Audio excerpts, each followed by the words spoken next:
Skilta meg ikke trøttur I det. Jeg dog meg ikke hegg, jeg rattlese og et her, du veist. Nu fer jeg atter til Gamla testamentet og byrja sista sunnudag og jeg langt gjørst 140 suger. Gjer for nek så blir for trøttur.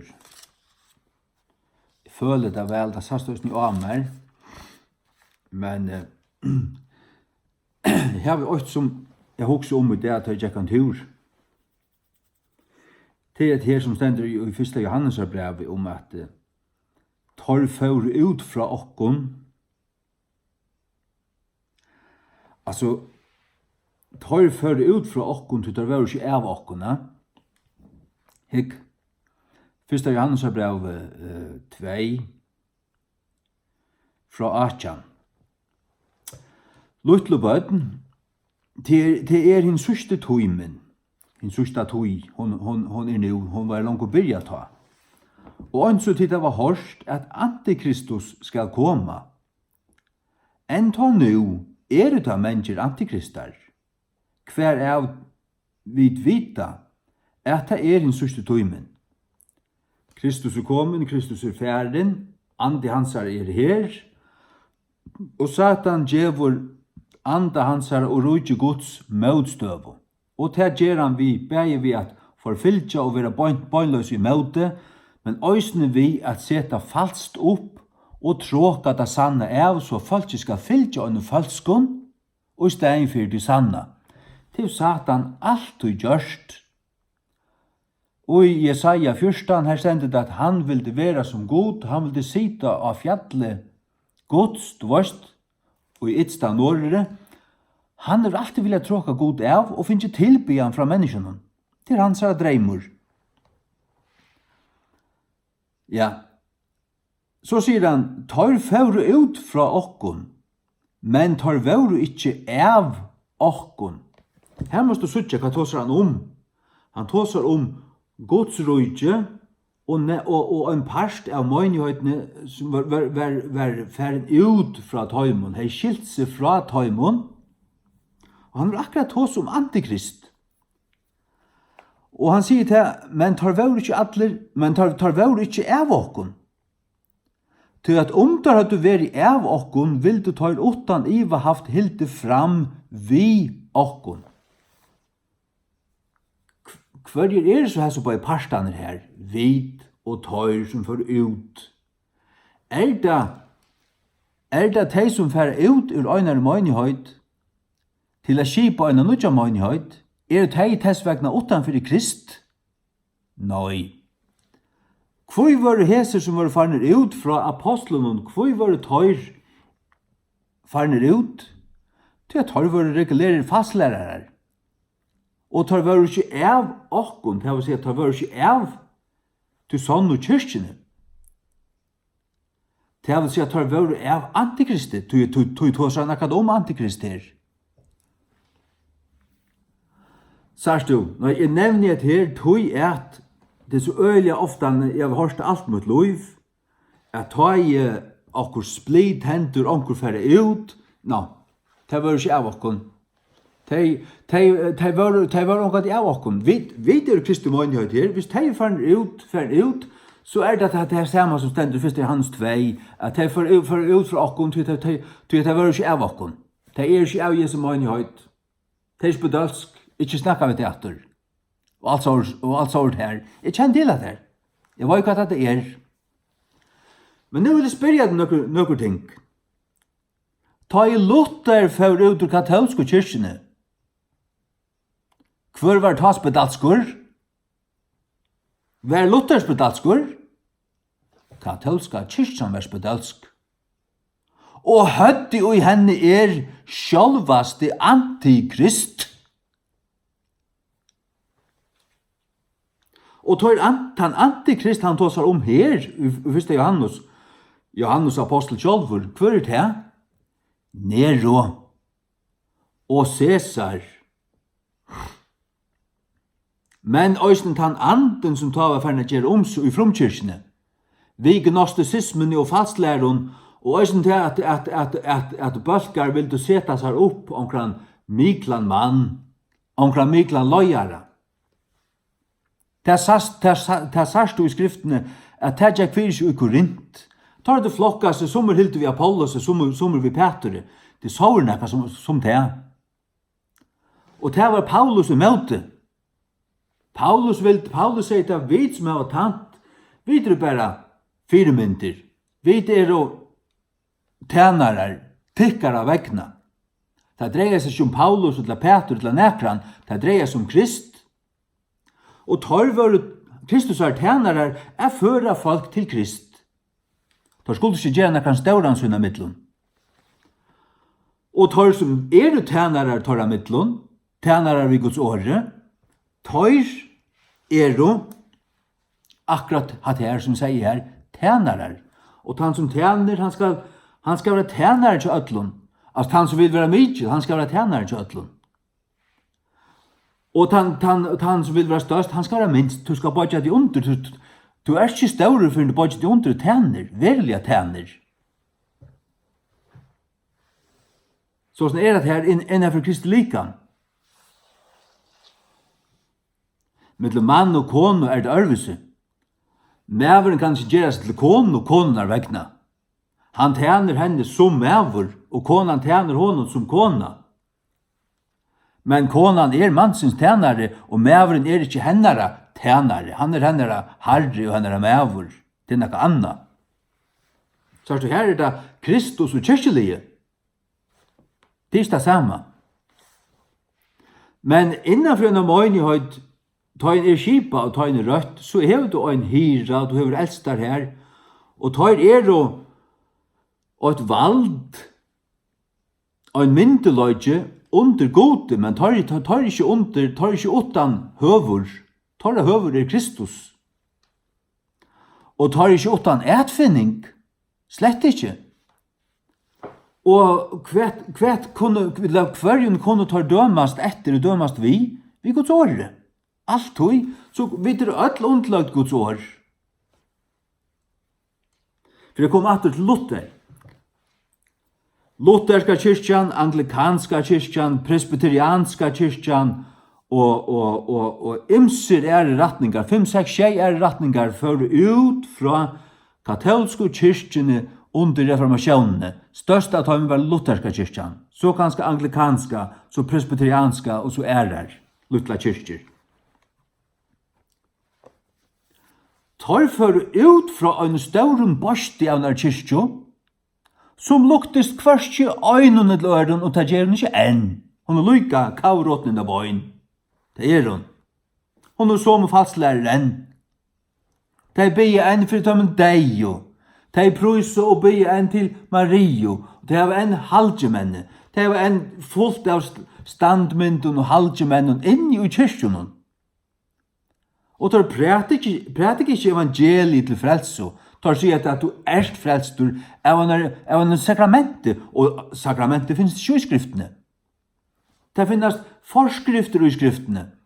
Forskrifter om ting som skulle utførast, ta i mennesker blivit frelst. Annars er det ikke lot ut i. Døpor til dømes og herrens bor. Du har ikke sleppa til herrens bor, utan du frelstur. Ikke bare frelstur, men rettstitlaver. At du har tingene oppgjørt, at du har omvendt av alle tingene. Allum fronton. Og hef gjort opp, hef rønt hjärsta. Rønsar ut surdøyg ut under hjärsta og så videre. Så at det her, at det skal skiljast rett, at det som jeg lyser her, i 1. Hansebrev 2. Så at nå du 100 av vois av imsun grøynon av kristendømnon. Men det stadig vekk kan sanna kyrkjan. Hon kan defineras, hon hever sina grönser, hon finst. Og han falska. Sørst du det?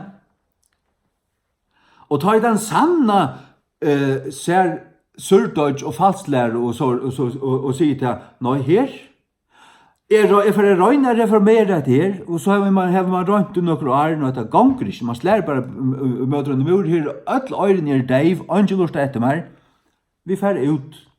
Vi stod nokkara egna. Og okkara fundament Guds år. Og vi vil lære til så rønt og rett. Og så tek man til røyn og rett av vi, til som man har lært at man vet, hva er det dømt etter? Guds år. Og man teker til vi, og til som man vet være for kjærst, til bygger man rett, det skal være så, ikke så, når såløs, og til lærer vi til. Kan det så sies om de som fører ut, de fører ut til de var ikke av okken? Nei, de fører ut til tid var de ikke verdt. De fører ut fra tikkun, til tid var de ikke verdt. De fører ut. De får luttar ut, og ditten datten. Men så ser man til, altså fra reformasjonen og ølden er oppe etter, og faktisk alt, innenfor den sanne kristendommen, her har alt, jo, lever alltid melde. Det har alltid vært vekingartøyer, oppgangstøyer, så er det dauna, så ganger ganske en øld til at være så er det fullkomlig forfattle. Purast nytt og lest. Og så røyser herren finnes her ankran, eller nekra menn som finner sammen, og så begynner nekra nytt. Inni ui maltene, inni ui kristendommen, og så røyser herren nekra nytt.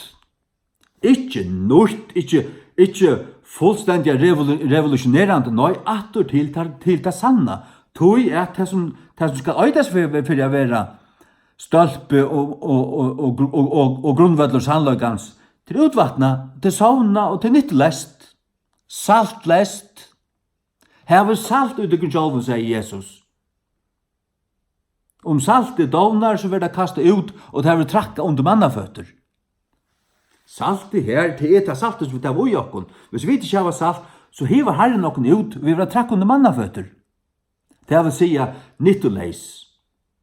Nyttoleis. Vil du være nyttoleisur? Jeg vil ikke være nyttoleisur. Jeg vil være brukelig og i herrens hånd. Og jeg vil lære til ratta. Til ratta. Nei, som jeg har i mer, som jeg finner vi, det har vi finnet bare fra lutherske kyrkjene og heimamisjonene og det du vet.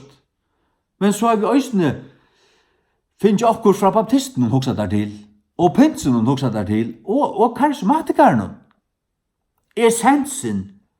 Det som det er, tog at, jamen, jeg har det ikke fra tøymon, jamen, tog at, jeg har det ikke årsak av røynslo. Når røynslene fikk årsak av til andalige sannløyker, og tar stand i Guds åre. Og tog vil det verande, tog vil det ikke ur mer. Tog Guds år stendur og stendur og stendur. Så lurer man etter omkron som høgger etter ned, og det fer omgang ved. Det fer omgang ved, ja, men valgsikna, og det stendur her. Og man slår opp, ja, det stendur her enn, til omgang ved færre. Etter fra Jesu munne, og tar her seg her læren om bispens sesjoner, humbok og tvatl. Jesus lærte sånne lærersvunner her, at det kom i Guds år, jeg finner Guds år her, og Elia var med under sommerkåren som vi sier Jakob. Det var om Elia som levde 600 år for Krist, og han bet av bønnen det ikke skulle regna, og det regna ikke, under sommerkåren som vi. Og han stoler her til troarbønner, Jaksbrev 5-16. Han gjev dem trygg for å hendur av sjuk og be for dem. Elia var med under sommerkåren som vi. Hvorfor kår er det til? Jo, ta finst en allvalds god i himmelen som høyrer okkara bøn, ta vi beia, vi ærlig hjärsta og fasta og bodja kom for honom og søtja han, så høyrer han okkon. Og det hans vilje, beia vi samsvarende ved Guds vilja, først i hans brev 5, 14-15, så vet vi at han høyrer okkon. Og om vi vet at han har hørt okkon, så vet vi at vi har finnet her ombønner som vi tar beia om. Så vet vi at det her var finnet. Under som og kåren. Vet altså her at det finnes Jesu navn å be i. Og hva merker det vi be i Jesu navn? Da kommer vi fram for god feir og Jesu navn. Videre ta ui Kristi. Elia var ikke ui Kristi. Elia åtte ikke borgan for det som og tingen som vi da er borgan for det. Da jeg sier borgan til nek er betalt til å øyde inni, til å øyde av konto. Hva er du av konto? Du er frelsene av konto. Du er ta inne. Jesus har betalt det for det, og for meg. Halleluja. Og du åtte deg inn i åren du takst med til deg. Og det sånn at du presset inn til gode for å be om ting, og be om i mist. Be du samsvarende ved Guds vilja, så hører han det, og så først du det. Ja, men det sier Guds ord. Og så videre kunne man tåse. Tar for ut fra okkon her, hver i vore så tar, hvis du først hedge etter deg. Det er gnostikerne og falslærerne, avnokterne av opprørsene og avnokterne av Jesu Kristi goddomlag og sånne ting. Det er som ikke alvorlig. Det vet jeg. Folk som lærer det, det er ikke innenfor Krist, først så tar det være uimøyndighetene, og jeg helder at han tar det for å være en urmøyndighetene. Men hvordan er det vi en mann eller folk som er uimøyndighetene, som her var rett å lære, sånn Guds bøten, endurfødt, frelst, fyllt vi holde andan, lære Guds ord rett, men møyndigheten tåler deg ikke, og vil ikke høre et ord fra dem, og til å få tale for på, og til å tøyme bare ikke å sitte her, altså. Det her, det finner vi på en dans med sjøy. Jeg vil behandle på hendamaten, det finner vi på en dans med sjøy. Det er lurt kjett med en gang, og så videre. Nei, jeg vil slappe gjøre noe. Og til jeg kattler over til, ja, så færer vi det ut. Er man så spedalskur til man færer ut? Nei, man var fryskur innanfyrir, og man får fryskur ut.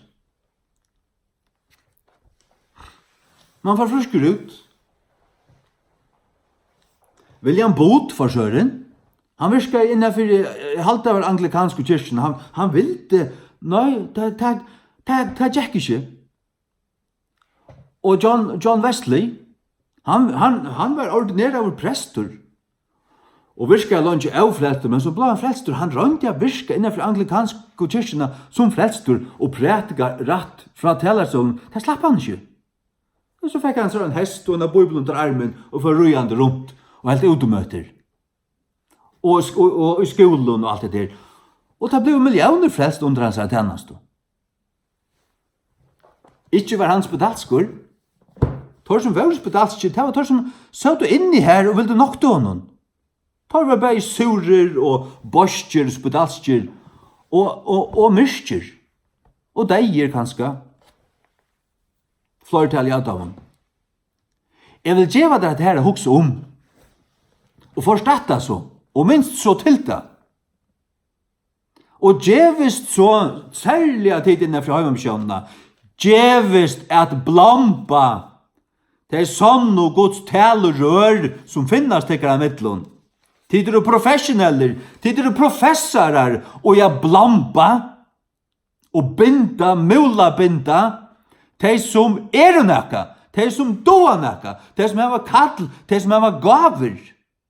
De var bundet nyer, av en grunn gamlun heksun, som ikke en gang møtte opp, de gjeva på til eldstareie, ikke lov hesten å tale og sånt, og de møtte nesten slett ikke opp til en bibeltimme, det er nekka som helst. Stein hamrande deier hva det er. Du ikke kjenner en sannan Guds prest fra en fastlærende klodda. Grulig godt til hånden, sier der, akkurat som han ikke. Ta det er en fastlærende klodda av en ærerver, som du ikke burde lurt etter øyna for, hvis du hei i høver, andale skil til aller fjernakta. Gjør så vel. Og et annet er, man lustar etter baptistunnen, og man lustar etter adventistunnen. Jeg lustar ikke etter adventisten, men jeg har ikke støtt meg av en adventist. Ta rosa seg av valdensaren, og sier til at vi er kommet av valdensaren, og valdensaren var den originale kyrkjan, og hun ganger helt atter til æreøld. Det kan godt være valdensaren, ganger atter til æreøld.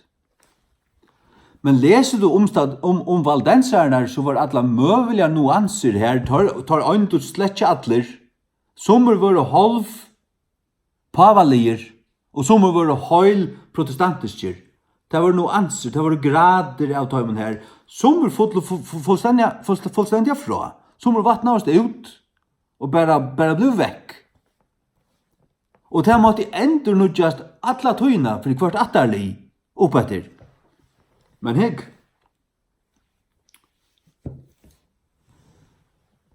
kristendommen ikke attergransking, du vet. Attergransking, hver når du kom fra, og du vet, min andalig abbe, min andalig lengabbe. Nei, hvis du ikke er personlig gjeten av gode, under Kristi, og gjeten av god øye bare bøten, han har ikke abba bøten, han har omgang gjort noe abba bøten, eller lengabba bøten, eller noe som helst. Han har jo frelst bøten, og annars er du avfrelst, annars finnes avfrelst. Her er bare frelst og avfrelst. Og det er snakk om okkara røtegang atter til valdenserne. Og så er det adventistar og avnokta helvete og trygg på blasa sabbaten opp fullstendig ur proporsjon og gjøre han til det avgjørende om du heldur sabbaten eller ikke, humbug og fjas. Studerar du så Nya testamentet, så sørst du til at de møttes første dagen i vikene. Alltid, første dagen i vikene. Ta det møtast, første dagen i vikene. Hvor er det? De Herren røys opp første dagen i vikene. Og vet du hvor det er? Det er sånn og det. De har møtst sånn og det. Ja, også der til. Og altså, mer de var vel baptister, jeg lurte etter Charles Lawson, rettelig negv, og Jason Cooley, rettelig negv, men tar så rævlig negv imot andans gavun og tøm tingene her. Og det nekka som kvitt og sånn og litt, så det bare alt og alt i øyne polje, tar du ikke a grøyne middelen. Men tar jeg ikke inn i baptista verina, så ikke jeg her alla møvelige nuanser. Alla møvelige nuanser. Her regulære fastlærere, her gode lærere, men her tar heva omkra lærer her. Åsas, ein av frelstur, av frelstur, og hette her at det er avnått av nøygavner. Teipa i tingene gjør til at jeg kunne aldri ønst samme vitt av noen. Men 95% av de som da lærer fullkomliga klockor runt. Det klingar samsvarande vid Guds år. Og så vi kunde färre studera kvart valdensarne lærte. Og vi vet at jeg var öll funnig omkrar lærere til å lærte her til oss nyskriva, til prekva at nekvar av valdensarne lærte imsar underliga lærere. Det har alltid funnest imsar falslærer oppsøkten tøyene. Og det virker som det mordla, men i alle stedene. Det ikke alt så det annet, det spøker alle stedene. Men så vet du, du sånn at så innenfor pinsa vangen, så finner du omkrar utmerskeier David Wilkerson, Leonard Ravenhill og omkrar annan, som ta i ein utmerskaver innanfor baptistanar høyrer og lustar etter, så kan han djeva hon vimmelde. Tar kunne djeva på en øren vimmelde til at tar vita det. Du har en samføring om de andan. At det aller mesta av tog som vi kommer til lærer klokkorant og ratt. Og ta det sånn at utan mån til om det øyne til at två spurningar som vi er øyne om, så det, så renda saman her, sier du. Sjalt om man ikke endelig pjøst å møtast. Men så løsning det innanfor kristendommen. Men her, i første Johannes 2, tar han som tar for ut fra okken, så det innanfor Guds røyke, innanfor Kristi likam, i mån til utanfor Kristi likam. Og hva det i det? Jeg til dømes Jehova vittner. Alla møgnheter som vidande om, Og alle menn som nøkkelen av vitande og i ordan, øynir til jeg vittnen, og jeg til være utanfor Kristi likam. Utmerska i fritt folk og alt det her, men de ikke frelst. Vi ikke åkt. De utanfor. Ja. Og det hender av og til at grupper, onkel løyere røyser seg, og til regulere falsklære, og de fører ut. Da kan man si at de fører ut, til de var ikke av okken. Men John Wesley og Martin Luther og utmerskere menn, som hadde et kall og som god brukte, ja, de kunne si om hva de vil ta, men vi, og i ettertøyene, vi vet at det. Nei, det var kanskje ikke fullkomner. Martin Luther var kanskje ikke fullkommen. Og hva det? Der Jesus. Men vi vet at det er god brukte der. Og det var innenfor det. Selv når det fører ut, kanskje blir blekkere ut, og da kunne du kanskje færre kjøpt noen 34 måneder. Blekkere ut, nei, vi får vågjere. Det var han ikke å si. Til Kristi likam alt allikevel. Selv om det som til sindra, selv om vi møtes i ymson husen, så vet vi det. At Kristi likam alt til omgang være fløyre. Det som Kristi likam til alt, selv om det nå anser av måne. Og det er alltid alt, det er alltid vært alt. Det er det. Halleluja. La meg bare fortelle det. Jeg har hørt han sjåvan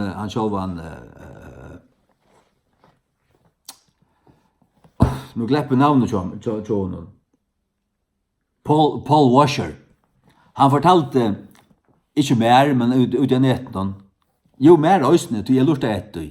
Han fortalte jo ødlund til at han var vandrande troboer i Sur-Amerika. Ta var han noen farlig vandamikkel land i her, og han og en annen gikk opp om fjøll her, og ta vandamikkel. Det var jo guerilla-hermen her på en tvort, tok hun fra skåten, og at det var sikkert kattelst og alt mulig annet vårt. Så kom han inn i en bygd, og så spurte han omkran her, om han kjente nekran kristna. Og de brukte et uttrykk her som var nekran brauer. Sier du nekran brauer, så var det en av de sann og kristne som var her. Og nere pojka, jo, her bor en. Og så får han benka på. Og her åpner en gammel kona horena. Og han sier et løgnlig året om at han var en brauer, men at han malet vårt. Og hon tog igjen og halde han inn, vaska hans av føtter, gav hon fotbæ og alt det her, og gav hon etta, og gav hon en sang, og gav hon alt vårt. Men hon var ikke, det var ikke som møgnehøyt. Han var så, det var baptist, og hon var det som kallast Arminian, til ja, til onker sekt. Men det er ongan tøytning, tøy at det er nekka som man kjenner i andan. Man føler det, man ser det, anden sier det, man er frifyrt i, at dette er en sanne brauer. Ja. Det er det. Og tar det lukka mykje, sier du, hva for spjaldur du er der. Og det er ikke tvang av at alle skulle møtes til samme sale. I behøver ikke. Vi har et avvist frelse, og Kristi likam har et avvist spektur, og det tåler et avvist. Men det finnes bare en sånn rødt biblia. Det er King James og føreska Kong Janus. Kong Janus. Hun er her. Føreska Kong Janus, King James. Det er den sanna bibelen, og det er altså min hotnastøyner, og jeg kan ikke møtes, hver ikke vi tar meg som Här var Bibeln så dal eller Bibeln så Victor som hotnast och nu prætika det som efsta mentlöka nej det är det slätt. Ta onkan de haft samklang mot hjärta aldrig. Aldrig. Ja, og jeg kan heller ikke sitte i en pinsa sel her som det er bare prosperity. Og det snakker bare om at annakort menneska og i møgnøten som er frelst, hever ikke land hos her. Og at det er besett, og det skal rekkast ut av dem, og ditten datten. Så er det slett ikke frelst. Jeg trykker ikke på at det øyneste frelst menneske hever ikke land hos her, er besett altså. Det trykker vi slett ikke på.